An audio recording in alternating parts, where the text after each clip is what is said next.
Hello everyone! Heto na naman ang panibago nating video. Kahit nga gabi na ay gumawa tayo ng paraan para ang lahat ay magkailaw. Tara at samahan nyo na naman ako sa panibago nating video. Let's go!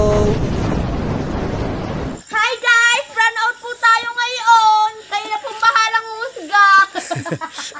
Alright mga katalong, welcome back sa ating channel. For today's video ay magpapailaw na naman tayo. Dahil nga lumakas ang ulan at hangin ay nawala ng kuryente ang Simboryo hanggang buhay na tubig. Hindi agad tayo nakauwi sapagkat ilalaban sana namin ang aking anak sa singing contest. At dahil nga sa ulan at hangin ay kinansel muna ang kanilang laban. After nga nito ay agad tayong umuwi upang maintindi na ang kuryente dito sa amin. At pagtaas nga natin ng fuse ay pumutok lamang ito. Agad nga nating troubleshoot ang linya upang makapagpailaw na. Nga sa punong ito ay nakita natin ang nagpapaapekto upang hindi pumasok ang kuryente papunta sa amin. Agad nga nating lininis ito para lahat ay mabigyan na natin ng supply. Pinagtatanggal nga natin ang mga sanga na sumasabit na sa linya. At ang katulong natin dito ay ang aking misis. Kaming dalawa ang magkabady sa pagpapailaw at pag-iintindi ng kuryente dito. Sa part niyang ito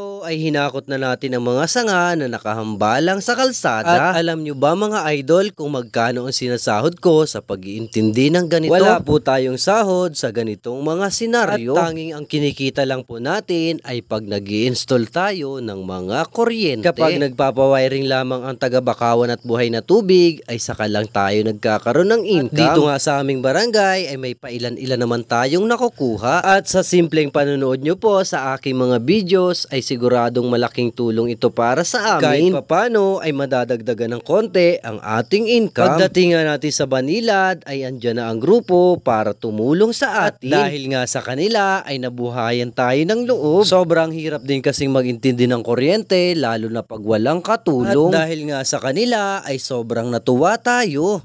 Butit dumating si tatay. Yan o.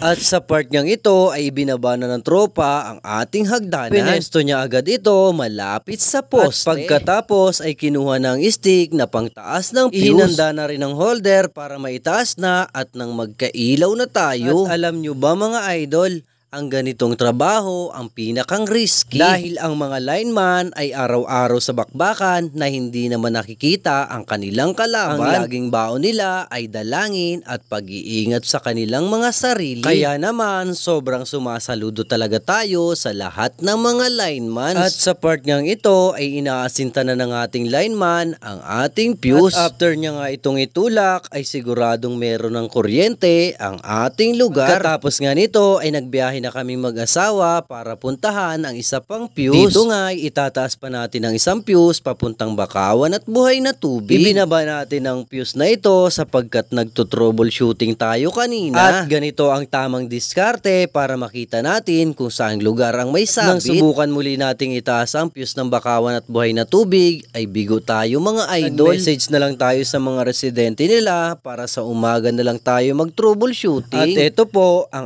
ating latest video.